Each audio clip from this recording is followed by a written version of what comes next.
welcome you into Gayanka's YouTube channel. And today we are going to learn the first chapter of science, class 9, matters in our surrounding. Now, when we see around, जब हम अपने आजू बाजू देखते हैं, हम बहुत कुछ चीजें देख सकते हैं, अलग अलग शेप के, अलग अलग साइज के. तो हमारे सराउंडिंग में जितनी भी चीजें हैं वो सब मैटर के बने हुए हैं. All the things in our surrounding is made up of particles and is known as matter. For example, sky, air, water, food we eat, right? Stone, planets, stars, clouds, sand, everything we see around are made up of matter or are known as matter. अभी मैंने जितनी भी आपको list बताई, इन सब का कुछ ना कुछ मास है and they occupy space.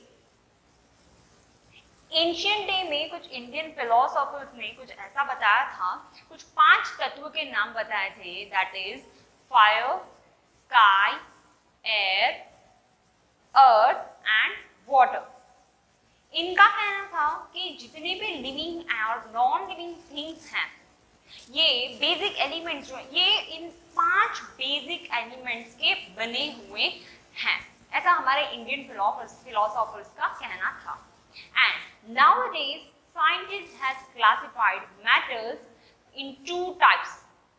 Now this 2 types are based on the physical characteristics of matter and second chemical properties of matter. In this chapter we are going to see the physical properties of matter. So let's see the physical nature of particles. Matter. First is matter is made up of particles. कोई भी matter है वो छोटे छोटे particles का बना हुआ है.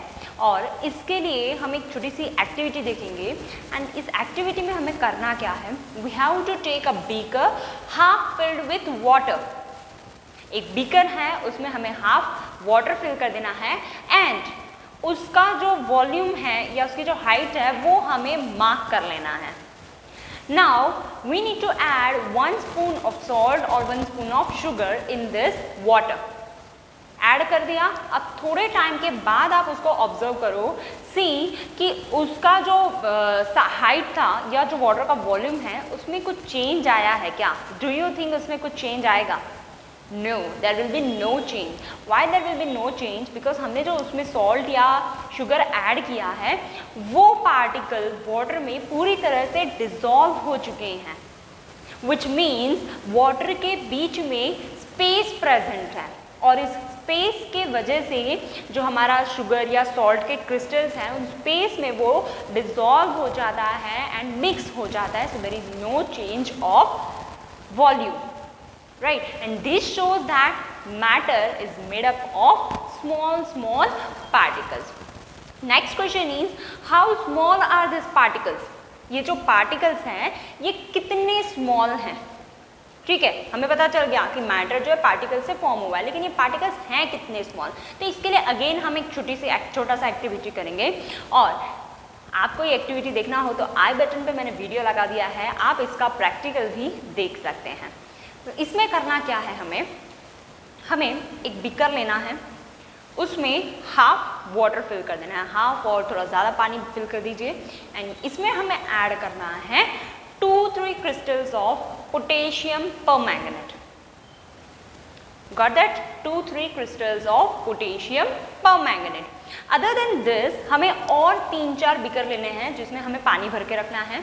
ना जैसे ही आप इसमें पोटेशियम परमैंगनेट के क्रिस्टल्स ऐड करते हो, आपका जो पूरा बीकर है वो पोटेशियम परमैंगनेट से कलराइज हो जाएगा, पूरा बीकर कलराइज हो जाएगा.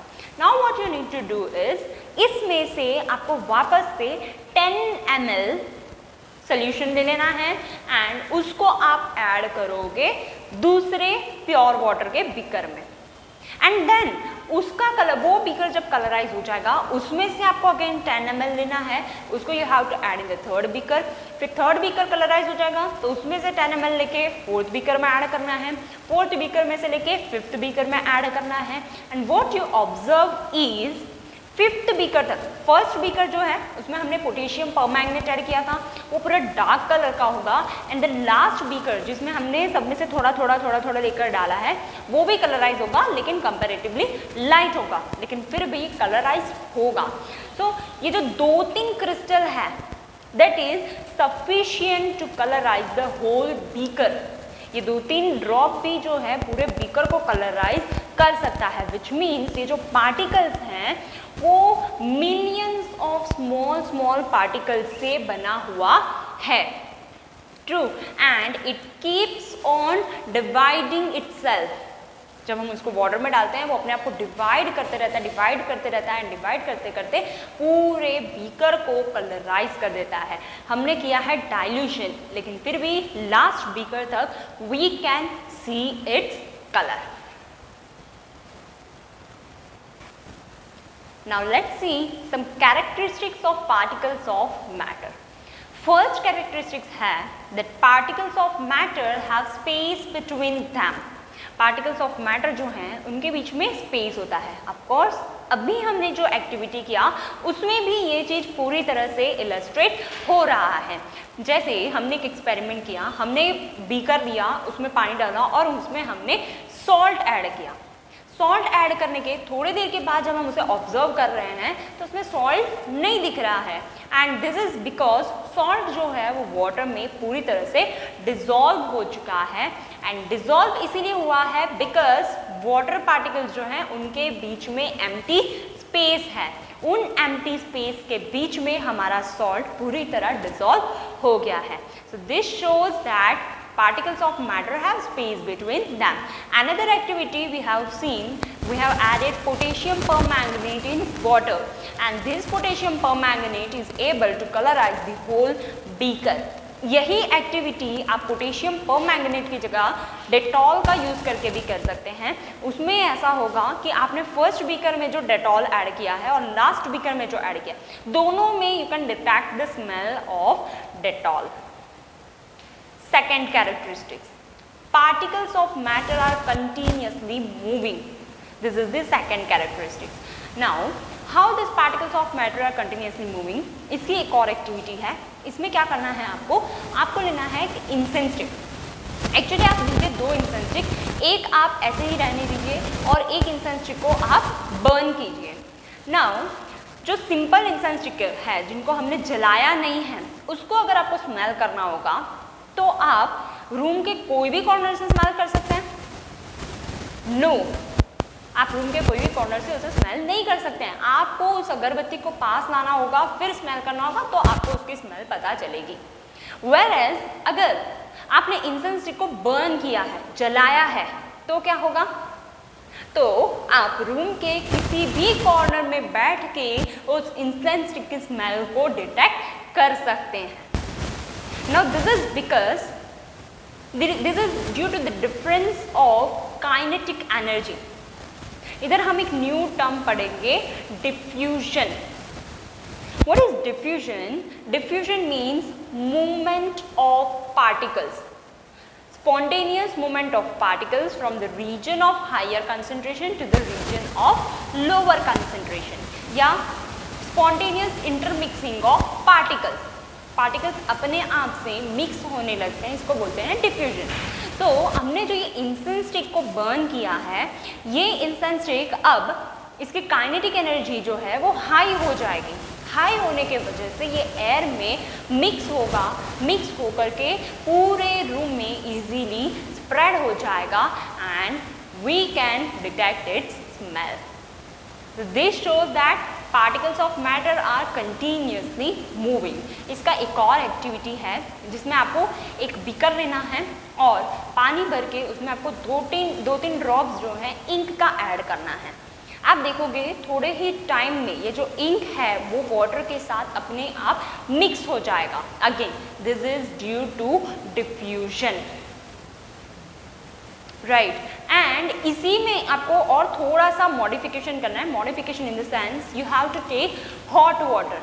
हॉट वाटर लीजिए एंड हॉट वाटर में आप ये इंक का ड्रॉप ऐड करके देखिए, इसमें और भी फास्ट मिक्सिंग होगा। So this shows that as the temperature increases, kinetic energy of the particle increases and hence the rate of diffusion also increases. So temperature increase हो रहा है, kinetic energy increase होगी, kinetic energy increase होगी, rate of diffusion increase होगा. So दो properties हमने देखी. First, particles of matter have space between them. Second, particles of matter are continuously moving. Next characteristics is particles of matter attract each other. Now we all know, हमने बचपन में solid, liquid and gaseous state पढ़ा है, right? Solid में जो force of attraction है वो सबसे ज़्यादा होता है, whereas liquid में थोड़ा कम होता है. And ये किस वजह से होता है? Because of the force of attraction between particles. तो इसमें एक छोटा सा एक्टिविटी है फोर्स ऑफ अट्रैक्शन को समझने के लिए, वो हम देख लेते हैं. इस एक्टिविटी में आपको करना क्या है? You have to take a nail, खिल्ली लेनी है, एक चौक लेना है और एक रबर बैंड लेना है. तीनों ही सॉलिड हैं, राइट? इसमें हैमरिंग करना है, नाइफ से कट करके देखना है और उसको स्ट्रेच करके देखना है. नाउ सी, जब हम नेल में हैमरिंग करेंगे तो हो सकता है उसका शेप थोड़ा सा चेंज हो, ये होगा ज़्यादा से ज़्यादा थोड़ा फ्लैट हो जाएगा, ये फर्क पड़ेगा, लेकिन ब्रेक नहीं होगा. It won't break, nail is not going to break. Chalk को आप हैमरिंग करोगे तो पीसीस हो जाएंगे उसके, पूरी तरह से टूट जाएगा. रबर बैंड को आप अगर हैमरिंग करोगे तो वो टूटने वाला नहीं है. सेकंड बात करते हैं नाइफ की. नाइफ से अगर आप नेल को कट करने की ट्राई करते हो तो वो कटने होने वाला नहीं है. चॉक को अगर आप कट करोगे तो हो सकता है थोड़ा बहुत निशानी हो और फिर वो टूट जाए. एंड रबर बैंड, इसको आप नाइफ से कट करोगे तो वो कट हो जाएगा. And third is stretching. Nail को आप स्ट्रेच करोगे, हो ही नहीं सकता क्योंकि उसके बीच का जो फोर्स ऑफ अट्रैक्शन है बहुत ज़्यादा स्ट्रॉन्ग है, उसके अंदर इलास्टिसिटी नहीं होती है.